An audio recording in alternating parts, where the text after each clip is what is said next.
When I'm dining out, I want to enjoy the very best food Philly has to offer, regardless of any dietary limitations in my dinner party.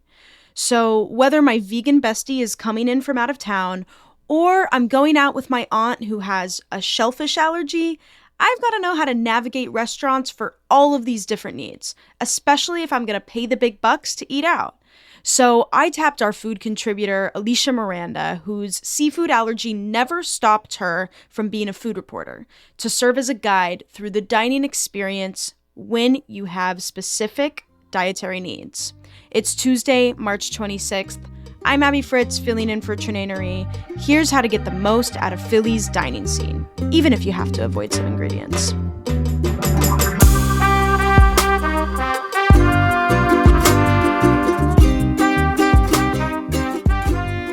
All right, before we get into some specific restaurant recommendations, where should people begin when it comes to dining out with dietary restrictions? We both have some personal experience with this, so what's usually your approach?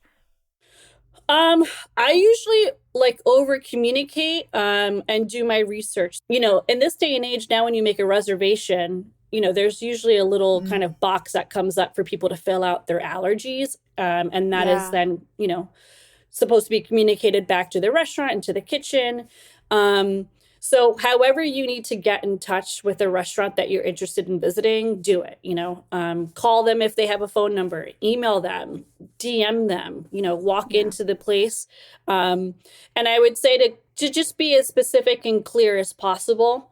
Because, allergies and dietary restrictions range in severity. Basically, the protocol should be okay, whether you're making a reservation or just walking in and communicating your allergy, that is shared back with the kitchen. And then if the kitchen has any follow-up questions, and the waiter comes back to you to ask. And then the other thing that I've learned in reporting on bars and bartenders, communicate your allergies when you're requesting drinks, whether it's wine, cocktails, or beer, because you never know. For example, I really like sours, which are made by shaking up egg whites with all the spirits. If you don't eat eggs or can't eat eggs, you should make sure to communicate that to your bartender. You want to make sure that you can eat at this place, have a really good dining experience. And the other thing too is for me, I always want to know with my allergy, what are the substitutions look like, and will they match up with what everyone else is eating, right? I don't want to be having something different that maybe is not as good as what everyone else is having. So for sure, especially if you're going to go to a nice restaurant and you're paying the big bucks, I want to make sure I'm getting something that's worth it, not just the second best option. I totally feel that. Yeah, and I'm gluten sensitive, so not quite celiac, which is obviously bread, anything with gluten in it, you wouldn't be able to eat. But it definitely bothers me more or less, depending how bad I am throughout the week, which does make it, like you said, easier because it's not serious. I'm not going to have an allergic reaction. I'm not going to go into anaphylactic shock, nothing like that.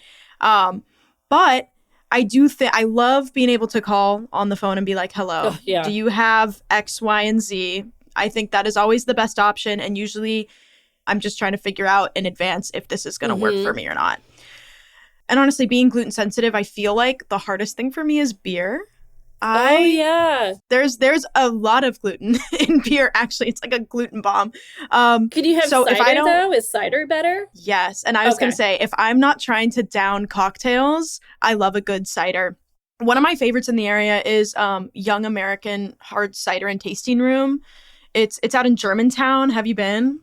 No, but I love cider, and I need to check. I was going to say the cider place that I like to go to, which is close to Germantown, is Cider Belly over in Chestnut Hill. Excellent cider place. Yeah. And they actually have very good food, too. Not your average, charcuterie plate, actually nice, thoughtful, small plates. Oh, wow. That sounds a lot like Young American. Okay. Maybe we got to do a bang bang. Really, I know. I was going to say, is this a thing? Do cider places just have great food?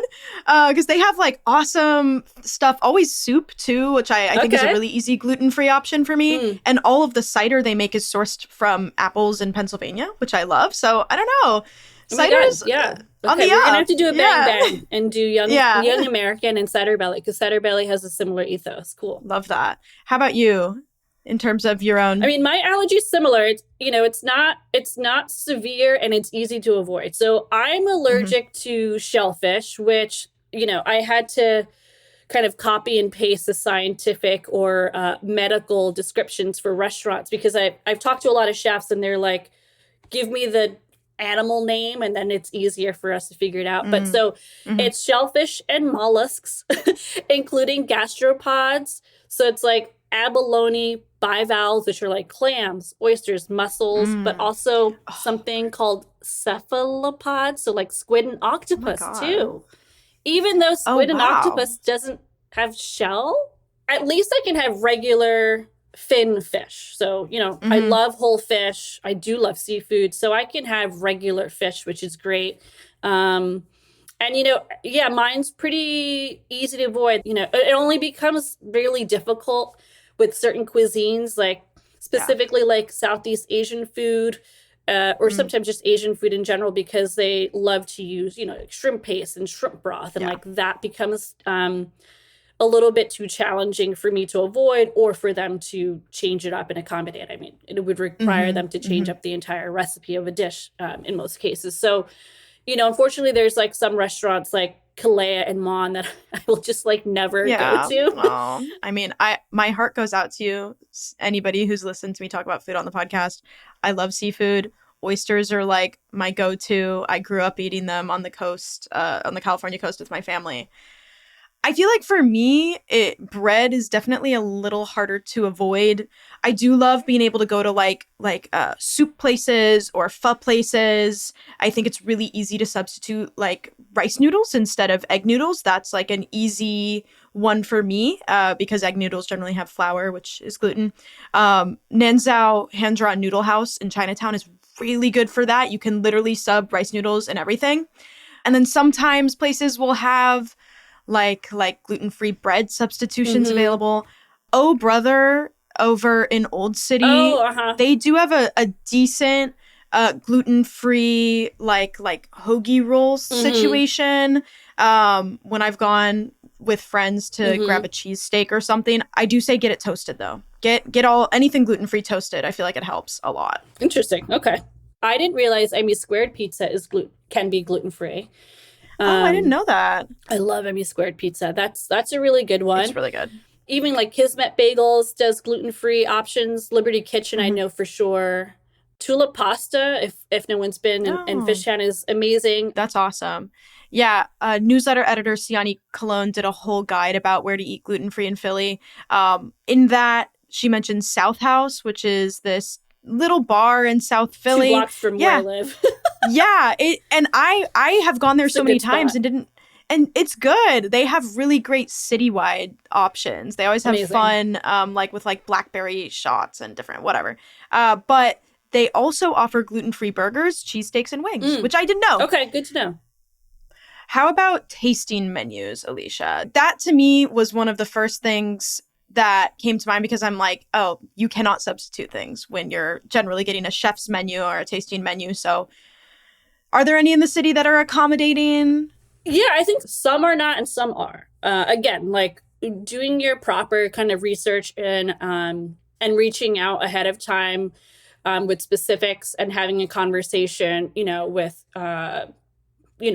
a front of house manager or the chef directly will help, because they can ask you specific questions and then let you know what your options are. In the CityCast episode about affordable tasting menus and special occasion dinners, I did shout out some places that I love that were accommodating for me. So definitely listeners go back to that one. Spots that I did not shout out in this episode, Elma on Girard over in Fishtown. They have a small enough like menu that technically is a la carte, but you could truly order the whole menu and then that become your chef's menu. So that's one that I really love. They're a BYO and they can accommodate allergies, and I've been there plenty of times. Chef over there kind of views allergies not as a restriction, but as a challenge, which I like. So they're a team of 3, which is also incredible.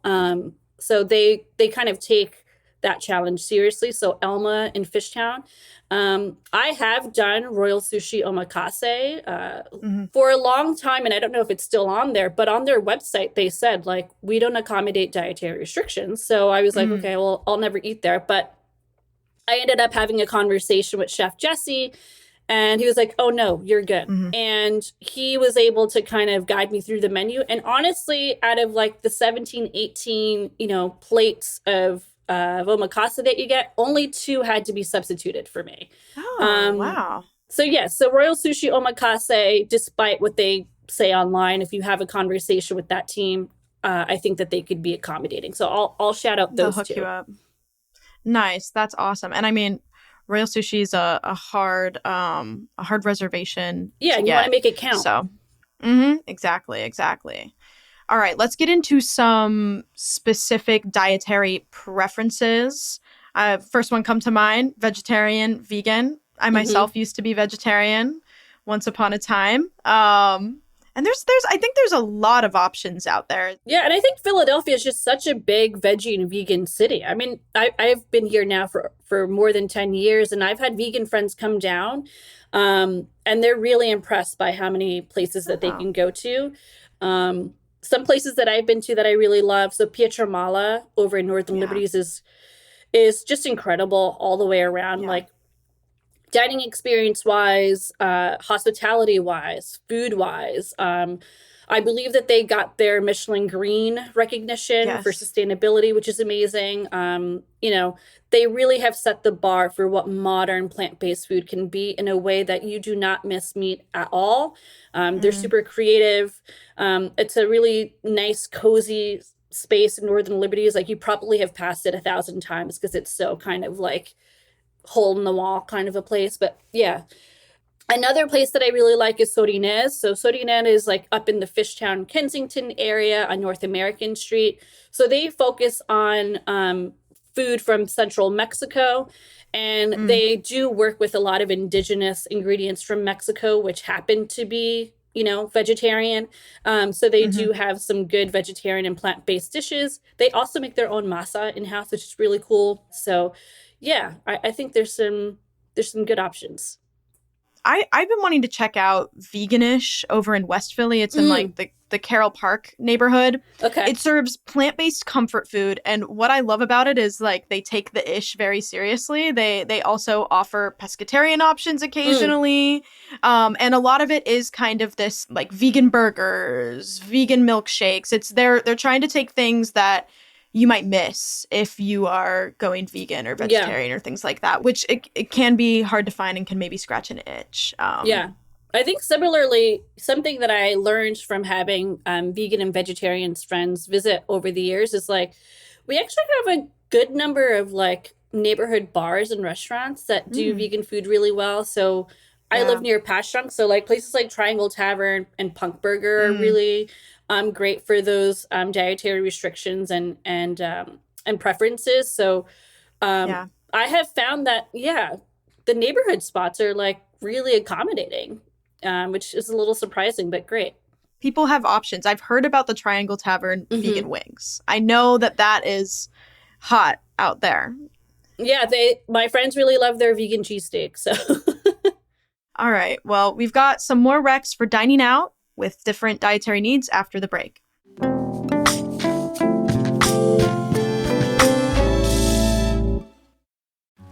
Hi, CityCast listeners. This is David Plotz. I'm the CEO of CityCast, but I also have another job. I'm one of the hosts of the Political Gabfest, Slate's politics podcast.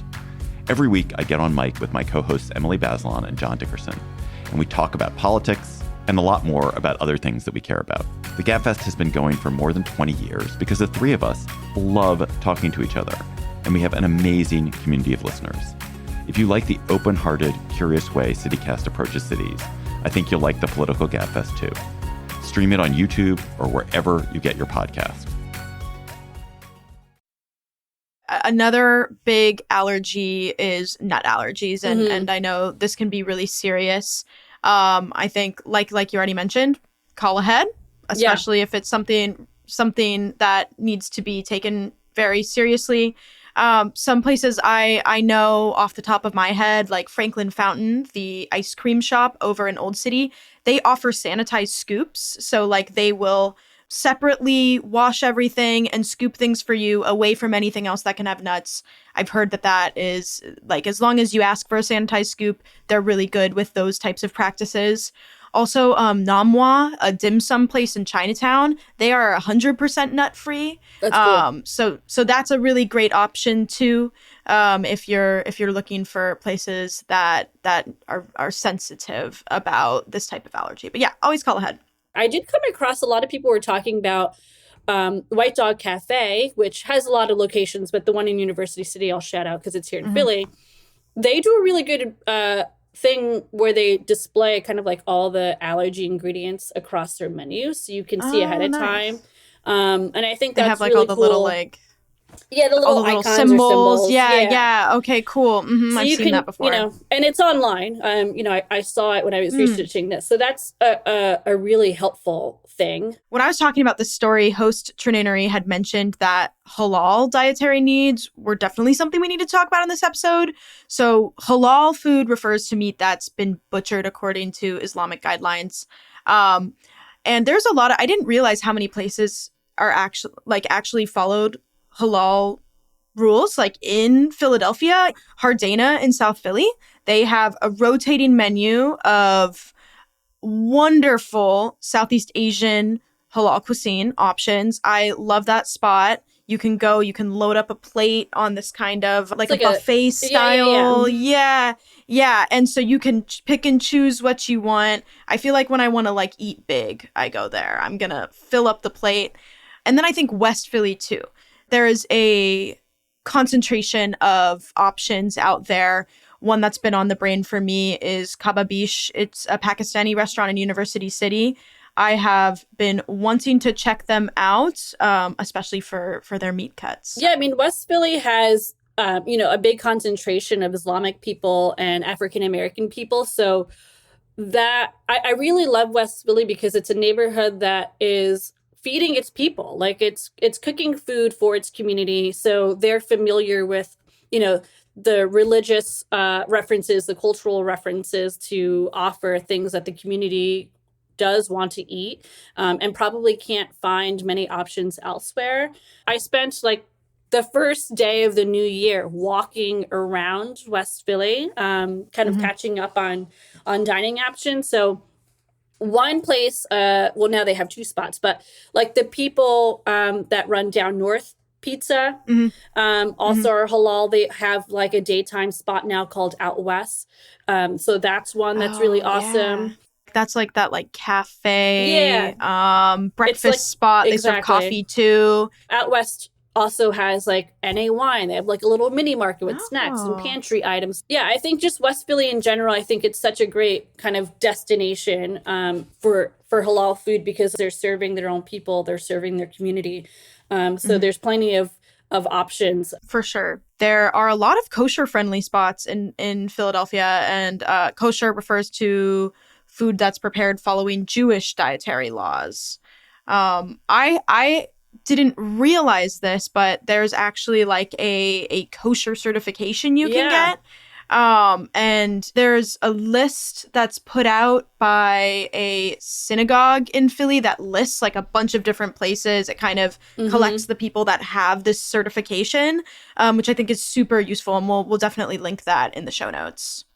I know the publicist that runs the Cook and Solo restaurants, and I was talking to her actually, and she said that Goldie is kosher certified. So Goldie Falafel is a good one to check out as well. And that is in Center City, yeah, that's in Center City, yeah. Yeah. It's kind of like their fast casual spot, if you will. Yeah, they have falafel. They have other kind of lunchy type things. Don't they also have an outlet in the Whole Foods off of the Parkway? I think they do. Last time I checked, yes. Yeah. I think I saw that there the other day. I've definitely gotten stuff from there. Yeah. So, Alisha, as someone with an allergy and as a food reporter, what have you learned as you've navigated the culinary scene here in Philly over the years? I think the biggest takeaway for people to know is like, just making sure that you get the best dining experience and that you don't feel othered because you have a restriction or a preference, you know, like there have been times where I've gone to restaurants, tasting menu or not, where you can tell the, you know, the substitution they gave me was just like so not thoughtful. Like they just were like, crap, we forgot this person has an allergy and now we have to come up with something in 5 minutes. And let's throw it down. So I've definitely had that experience. Or there's restaurants that like I probably could go and eat there, but like, do I want to miss out on not having the thing that they're known for? You can't like skip out on the tom yum at Kalea like and have a great time. You're going to be looking at it like this sucks. So take that into consideration. And I think Philadelphia is such a tight-knit community too. Like we all can have a relationship with people that work at these bars and restaurants. So like, you know, being open, honest, and friendly about the conversation about what you can and cannot eat will go a long way. And, you know, like I said, there's been chefs that I've been able to have a conversation with and they're like, oh yeah, we'll take care of you, you know? And then there's been other chefs that are like, no, I'm not changing anything. Sorry. So like, at least they're upfront. You know, just having that conversation, you know, can go a long way to make sure that, you know, again, you're going to get the best dining experience as possible. And that you can, you know, make a backup plan. But know that restaurants will, you know, good restaurants, good chefs will definitely take care of you and make sure that, you know, they are doing their utmost to make sure that they're cooking safely and meeting your needs for sure. Well, Alisha Miranda, thanks so much for talking about this with me today on CityCast Philly. Always happy to join you guys. Thank you.